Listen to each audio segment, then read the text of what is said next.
मेरा नाम सैमुअल है और ये मेरी कहानी नहीं है, पर दुर्भाग्य से मैं भी इस घटना में शामिल हो गया।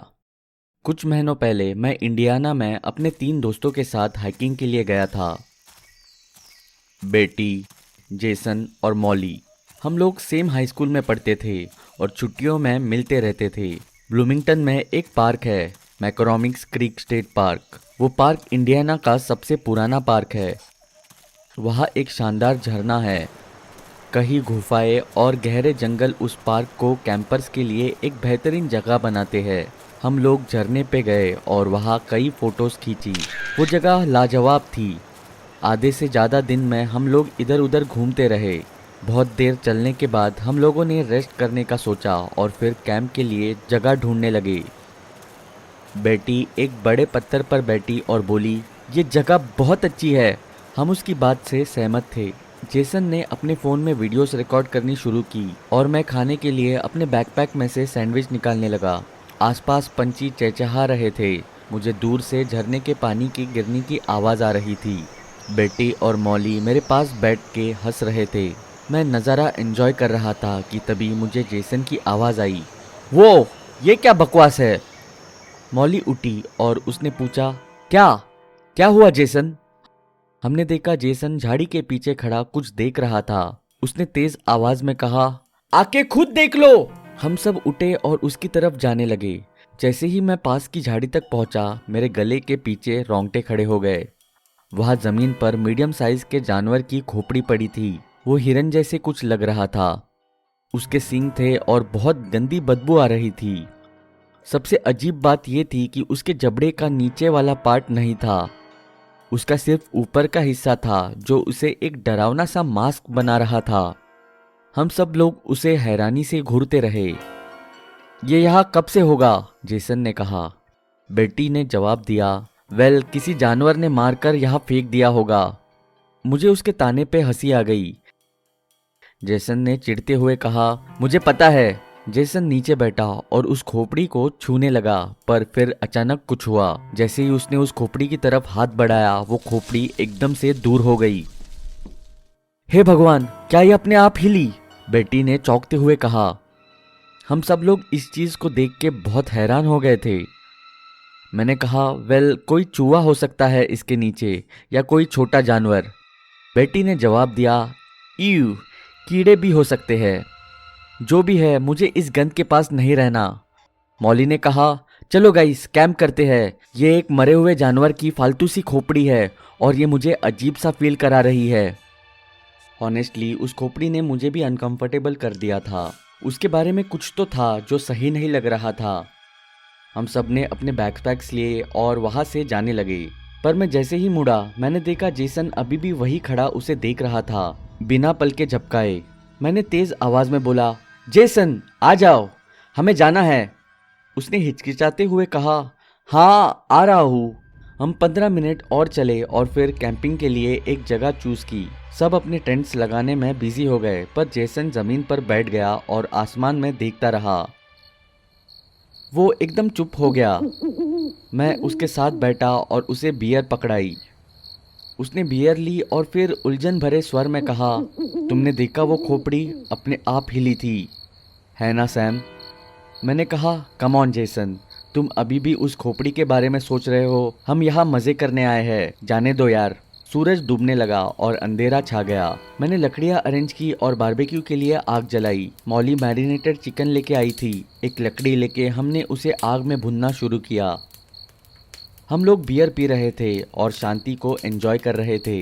आग की तेज आवाज़ क्रिकेट्स के साथ मिलती हुई एक डरावना सा माहौल बना रही थी। अचानक हमने रियलाइज किया कि जेसन कहीं नहीं दिख रहा था। फिर बेटी ने कहा, जेसन कहाँ है? मैंने उसे कहा कि वो अभी कुछ समय पहले उस रॉक पर बैठा हुआ था। मॉली उठी और उसने परेशान होते हुए कहा, फिर वो गया कहाँ? हमें उसे ढूंढना चाहिए। मैंने उसके सेलफोन पे कॉल करने का ट्राई किया, पर वहाँ कोई नेटवर्क नहीं था। हमने ऑलरेडी कैंप सेट कर दिया था और अपना सारा सामान छोड़ के जाना सही बात नहीं होती। तो मैंने बेटी को कहा, तुम यही रुक जाओ, जस्ट इन केस जेसन वापस आता है तो। तब तक मॉली और मैं उसे जाके ढूंढते हैं। बेटी मान गई और फिर हम जेसन को ढूंढने निकल गए।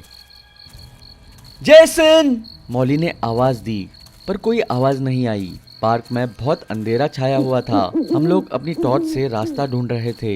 चांद के रोशनी से लाइट और परछाई का माहौल बना हुआ था। जैसे जैसे मैं उन जंग लगी पत्तियों के ऊपर से चलता गया, मुझे लगा कोई मुझे देख रहा है। मुझे नहीं पता मुझे ऐसा क्यों लगा, क्योंकि मुझे कोई आसपास दिख नहीं रहा था। वो गया कहाँ सैम? मॉली ने थकते हुए कहा। मैंने चिंतित होते हुए बोला, मुझे नहीं पता। जब से उसने उस जानवर की खोपड़ी देखी थी, वो बहुत परेशान लग रहा था। उसे इस अंधेरे में ढूंढना मुश्किल होगा क्योंकि पर इससे पहले मैं अपनी बात खत्म कर पाता, एक भयानक चीख की आवाज आई। मॉली ने घबराई हुई आवाज में कहा, ये बेटी की आवाज है ना?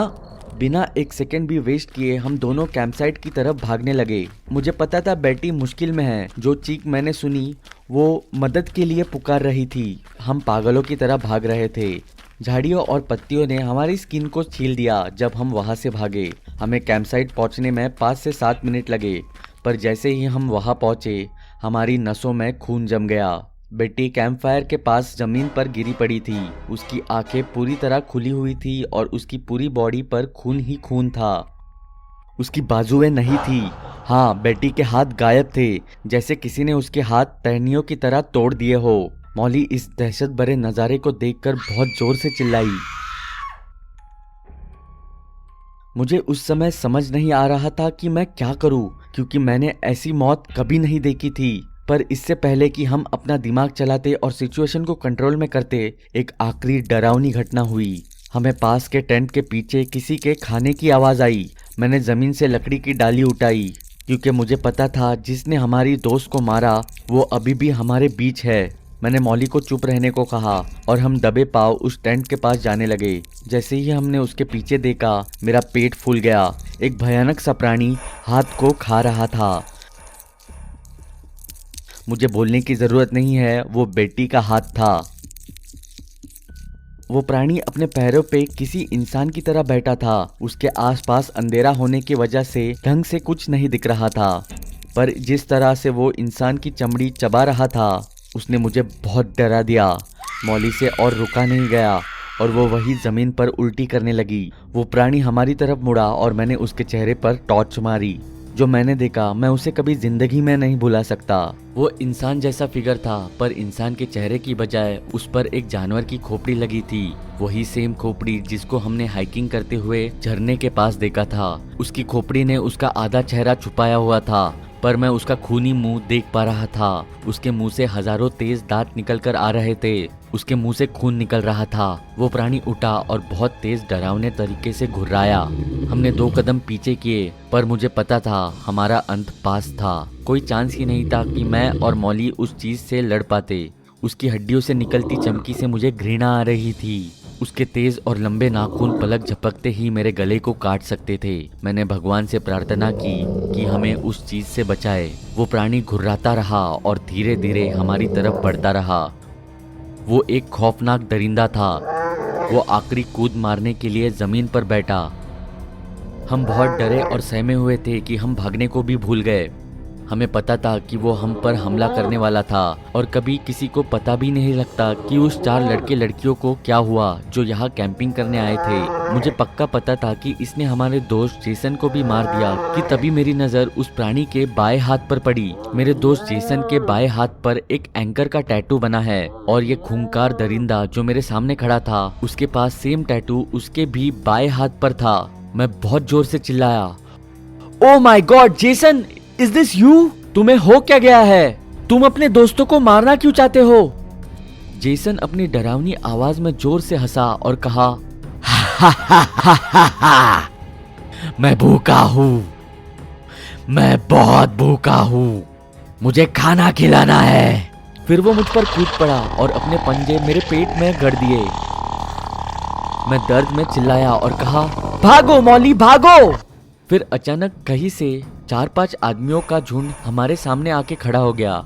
उन्होंने स्पेस सूट जैसा कुछ कॉस्ट्यूम पहना हुआ था। किसी के चेहरे नहीं दिख रहे थे। उन्होंने एक लेजर गन ली और जेसन को शूट कर दिया। एक आखिरी बार घुर्राते हुए जेसन की बॉडी निर्जीव जमीन पर पड़ गई। जैसे ही वो जमीन पर गिरा, उस जानवर की खोपड़ी उसके सर से अपने आप निकल गई। उन आदमियों ने मुझे पट्टी बांधी। मौली जमीन पर बेहोश पड़ी थी। उन्होंने उस खोपड़ी को एक डब्बे में बंद किया। मैंने दर्द भरी आवाज में कहा, कौन हो तुम लोग? मेरे दोस्त को क्या हुआ? ये जानवर की खोपड़ी क्या है? उन्होंने मुझे कोई जवाब नहीं दिया। वो उस खोपड़ी को लेके वहां से जाने लगे, पर एक आदमी मेरी तरफ मुड़ा और बोला, हमने पुलिस को बुला लिया है, वो तुम्हें यहाँ से ले जाने के लिए आ रहे हैं।